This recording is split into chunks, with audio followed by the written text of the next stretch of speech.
घरातल्या प्रत्येकानेच हा एक उपाय जरूर केला पाहिजे. प्रत्येक अमावस्येला आणि आता येणाऱ्या मौनी अमावस्येला देखील घरात या 4 चुका अवश्य टाळा.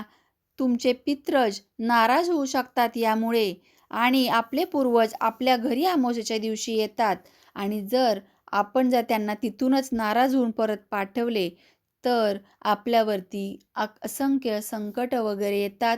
कामामध्ये अनेक अडचणी निर्माण होतात. विवाह जमत नाहीत.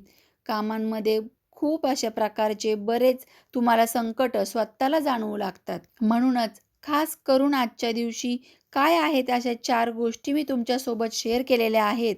त्या 4 चुका तुम्ही जरूर बघा आणि त्या जरूर तुम्ही त्यांचं पालन करा. याशिवाय पांढऱ्या कापडाचे दान करायचे आहे. ते कशाप्रकारे ते मी तुम्हाला आपल्या डिटेल व्हिडिओमध्ये नीट समजावून सांगितलेलं आहे.